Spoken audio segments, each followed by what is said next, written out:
नमस्कार प्यारे विद्यार्थियों, मैं नमल जहांगीर आपका एनकेएस बायोलॉजी में हार्दिक अभिनंदन करता हूं। मैं आपको पढ़ा रहा हूं 11th स्टैंडर्ड की biology to the point NCERT according to syllabus. यहां पर हम वो लाइनें डिस्कस करते हैं, उन लाइनों पर मार्क करते हैं जहां से क्वेश्चन बन सकते हैं एग्जाम में। और ये थ्योरी क्लासेस है, इसके बाद में हम लेकर आएंगे आप लोगों के लिए एमसीक्यूज वाली क्लासेस। सो प्लीज आज हम स्टार्ट करते हैं अपना जो टॉपिक जो चल रहा था जेनेटिक्स के अंदर हम पार्ट पढ़ेंगे आज पार्ट थर्ड। और पार्ट थर्ड में हम जेनेटिक डिसऑर्डर की बात करेंगे कि अनुवांशिक रोग या अनुवांशिक विकार कौन कौन से हैं। तो यहां पर हम बात करते हैं सिलेबस में आज हम बात जो करेंगे वो रहेगा अनुवांशिक विकार। इसमें हम क्या क्या पढ़ चुके हैं, इससे पहले वाले पार्ट में हम लोगों ने पढ़ा था कौन सा, एक तो नॉर्मल मेंडल के नियम पढ़े थे, साथ में मनुष्य में लिंग निर्धारण पढ़ा था। आज हम जेनेटिक डिसऑर्डर पढ़ेंगे पार्ट थर्ड में।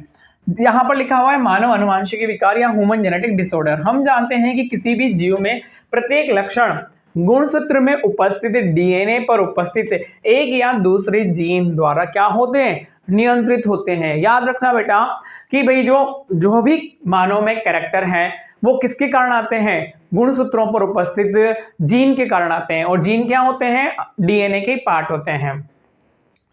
इसलिए यह बिना किसी परिवर्तन या हेरफेर के एक पीढ़ी से दूसरी पीढ़ी में स्थानांतरित होते हैं। फिर भी कभी कभी इनमें परिवर्तन हो जाता है और मानवों में कई विकार परिवर्तित जीनों या गुणसूत्रों की वंशानुगति से संबंधित होते हैं। कौन कौन से हैं, देखिए इधर हमारे पास में जो अनुवांशिक विकार है, जेनेटिक डिसऑर्डर है, वो दो टाइप के हैं, गुणसूत्रीय विकार और मेंडेलियन डिसऑर्डर। गुणसूत्रीय विकार गुणसूत्रों की संख्या में परिवर्तन के कारण आए, या फिर हम क्या बोले स्टडी बाय कैरियोटाइप एनालिसिस। इनका कैरियोटाइप गुणसूत्र की संख्या या संरचना के आधार पर पता लगाया जाता है। मेंडेलियन विकार जीन की संरचना तथा कार्य में परिवर्तन व वंशावली विश्लेषण द्वारा अध्ययन किया जाता है। तो ये दो टाइप के हो सकते हैं, ऑटोसोमल भी हो सकते हैं और सेक्स लिंक्ड भी हो सकते हैं। ऑटोसोमल होंगे तो प्रभावी होंगे और अप्रभावी होंगे, दो टाइप के होंगे। और लिंग संलग्न की बात करें तो ये दो टाइप के होंगे, एक्स संलग्न और वाई संलग्न। और वाई संलग्न बहुत कम होते हैं, एक्स संलग्न प्रभावी और अप्रभावी होते हैं।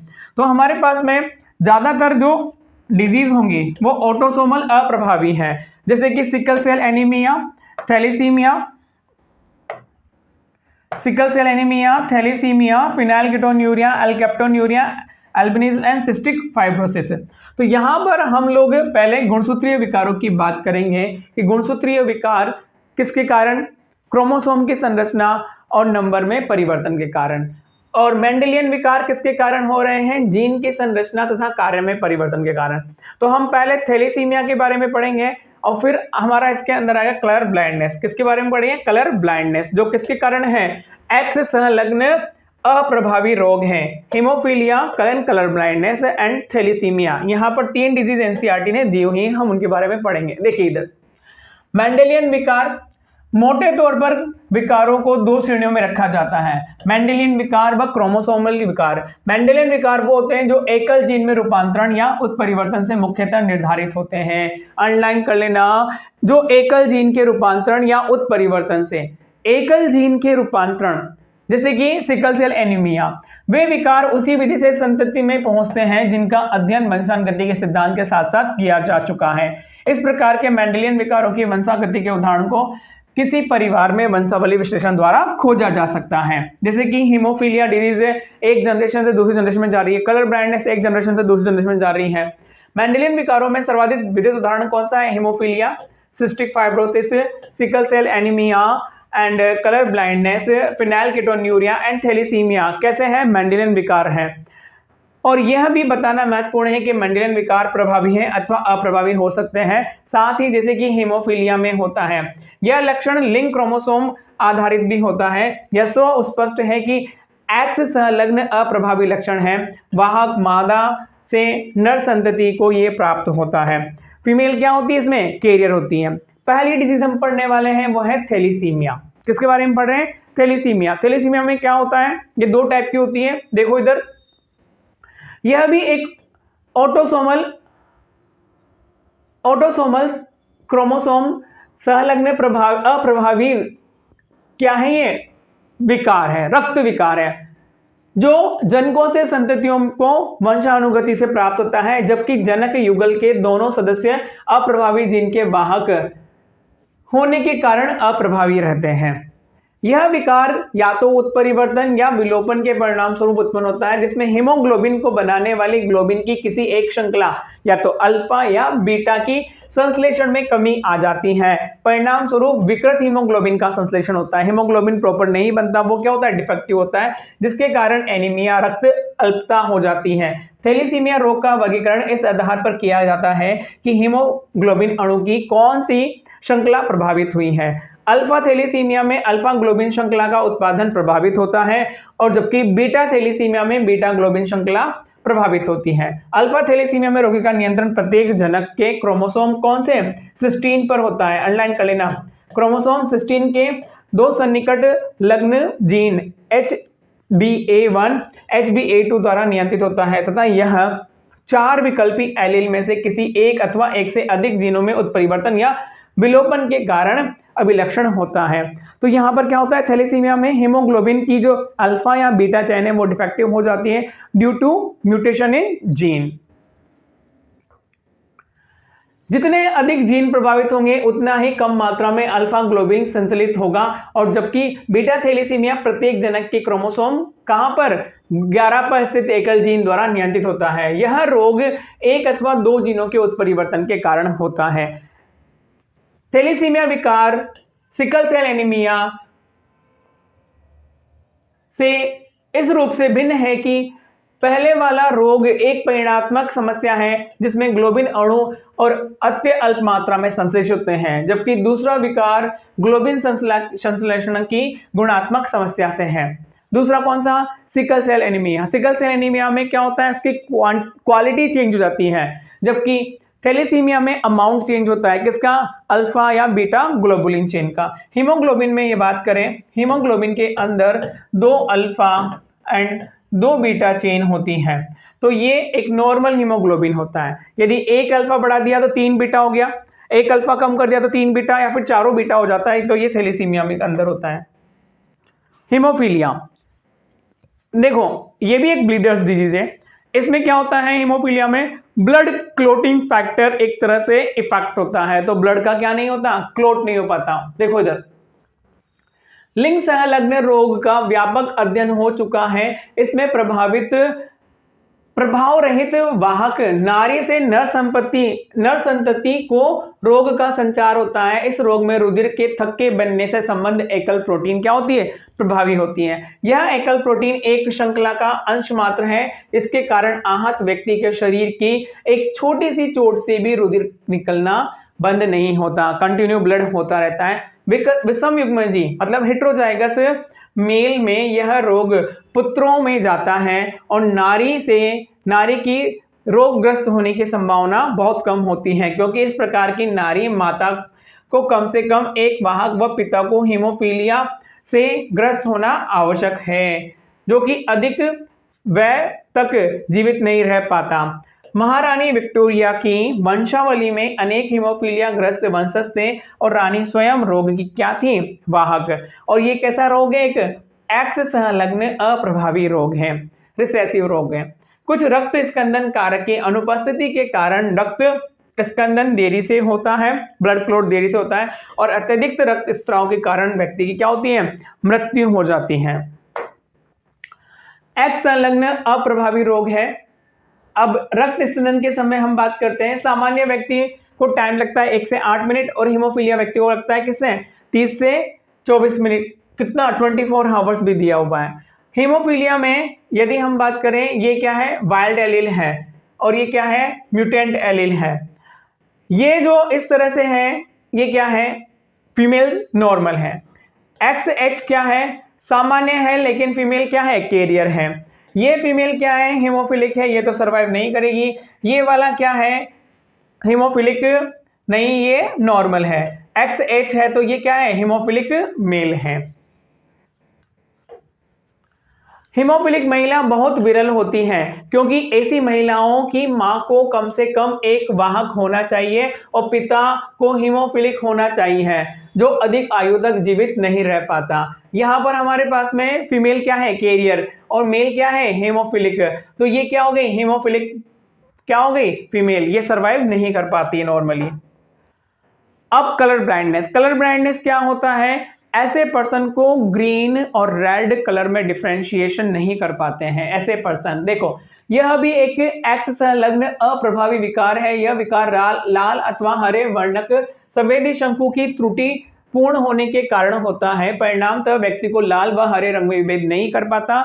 यह विकार एक्स क्रोमोसोम पर स्थित कुछ जीन में परिवर्तन के कारण होता है, उत्परिवर्तन के कारण होता है। लगभग 8% पुरुषों व मात्र 0.4% नारियों में यह विकार पाया जाता है।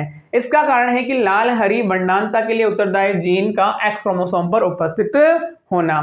नर की कोशिकाओं में केवल एक्स क्रोमोसोम होता है परंतु नारी में 2 एक्स क्रोमोसोम होते हैं। किसी ऐसे जीन की वाहक नारी के पुत्र के वर्णान होने की संभावना 50% है क्योंकि एक्स संलग्न जीन क्या है, अप्रभावी है।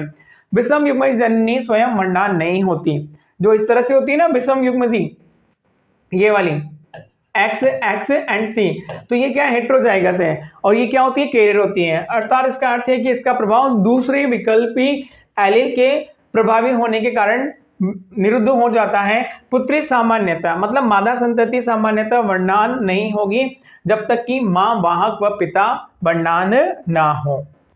तो यहां पर हमारे पास में ये नॉर्मल है, इस तरह से नॉर्मल फीमेल, ये क्या है, कैरियर है लेकिन सामान्य है। ये क्या है, कलर ब्लाइंड फीमेल है। ये नॉर्मल मेल है, ये क्या है, कलर ब्लाइंड मेल है। तो यहां जब कलर ब्लाइंड कैरियर फीमेल और कलर ब्लाइंड मेल की मैरिज होती है तो कलर ब्लाइंड क्या होती है, डॉटर होती है। वर्णांतता की जांच इशरहा चार्ट के द्वारा की जाती है। यह घातक बीमारी नहीं है इसलिए पुरुषों और महिलाओं दोनों में पाई जाती है। अर्धयुग्मजी अवस्था के कारण पुरुषों में अधिक सामान्य है। देन हम बात करेंगे गुणसूत्रीय विकार। अभी तक हमने कौन से बात करी थी, मेंडेलियन डिसऑर्डर, जो कि किसके कारण थे, जीन में म्यूटेशन के कारण। अब गुणसूत्रों की संख्या में परिवर्तन के कारण जो विकार होते हैं उसे बोलते हैं गुणसूत्रीय विकार। हमारे पास में एग्जांपल है यहाँ पर कौन सा, डाउन सिंड्रोम, हम पढ़ेंगे, देखिए यहाँ पर। दूसरी तरफ एक या एक से अधिक क्रोमोसोम की अनुपस्थिति या अधिकता या असामान्य विन्यास क्रोमोसोम विकारों के कारण होता है। कोशिका विभाजन के समय क्रोमेटिड जो हम बोलते हैं ना के वियोजन की अनुपस्थिति के कारण एक क्रोमोसोम की अधिकता हो जाएगी तो एक की हानि हो जाएगी, इसे हम बोलते हैं एनोप्लॉइडी। जैसे कि 21वें गुणसूत्र की प्रति अधिकता से डाउन सिंड्रोम हो जाता है। 21वें क्रोमोसोम पर ट्राइसोमी होने से क्या होता है, डाउन सिंड्रोम।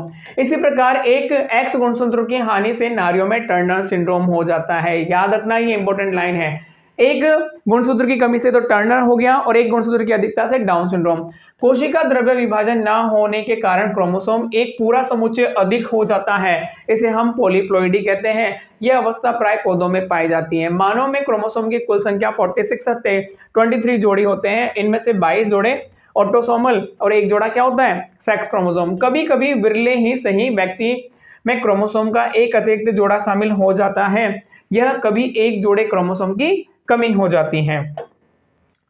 इन परिस्थितियों को क्रमशः क्रोमोसोम की टेट्रासोमी या नलसोमी भी कहा जाता है। ऐसे स्थिति के प्रभाव में व्यक्ति में गंभीर रोग हो जाता है। क्रोमोसोम के विकार का उदाहरण down syndrome, Turner syndrome and Klinefelter syndrome है। डाउन सिंड्रोम क्या है, देखते हैं। इस अनुवांशिक विकार का कारण है 21वें क्रोमोसोम की एक अतिरिक्त प्रति आ जाना।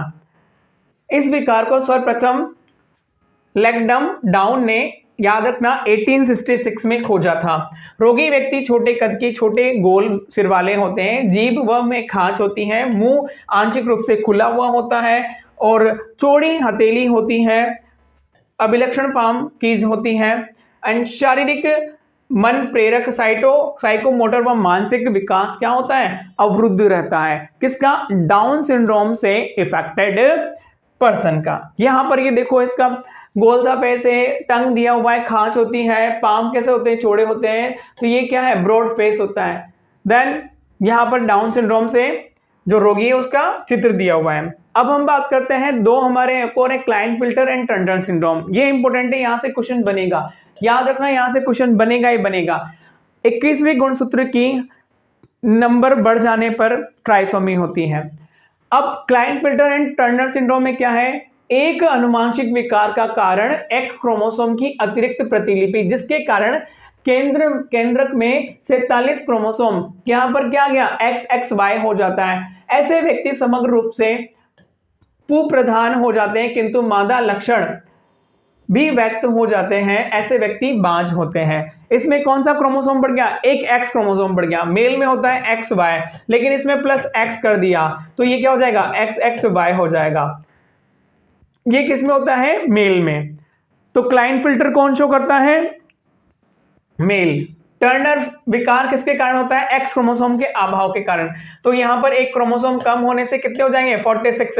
ऐसी स्थिति में नारी में क्या होती है, महिला क्या होती है, बांझ हो जाती है। अंडाशय अल्प वर्धित होते हैं और द्वितीयक लैंगिक लक्षणों का क्या होता है, अभाव होता है।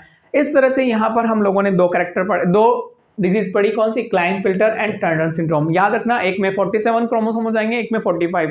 टर्नर सिंड्रोम में कौन इफेक्ट करता है, किस पर इफेक्ट होता है, टर्नर सिंड्रोम में फीमेल के ऊपर, और क्लाइंट फिल्टर में किसके ऊपर इफेक्ट होता है, मेल के ऊपर। यहां से क्वेश्चन बनते हैं। Thank you so much. यहां तक हमारा ये जो टॉपिक था Mendelian disorder and chromosomal disorder, या हम बात करें जेनेटिक डिसऑर्डर, कंप्लीट हुआ। नेक्स्ट पार्ट हम इसका लेकर आएंगे मॉलिक्यूलर बेसिस से रिलेटेड, वंशानुगति वाला, जो इसमें आणविक आधार, ठीक है, वंशानुगति का आणविक आधार टॉपिक लेकर आएंगे।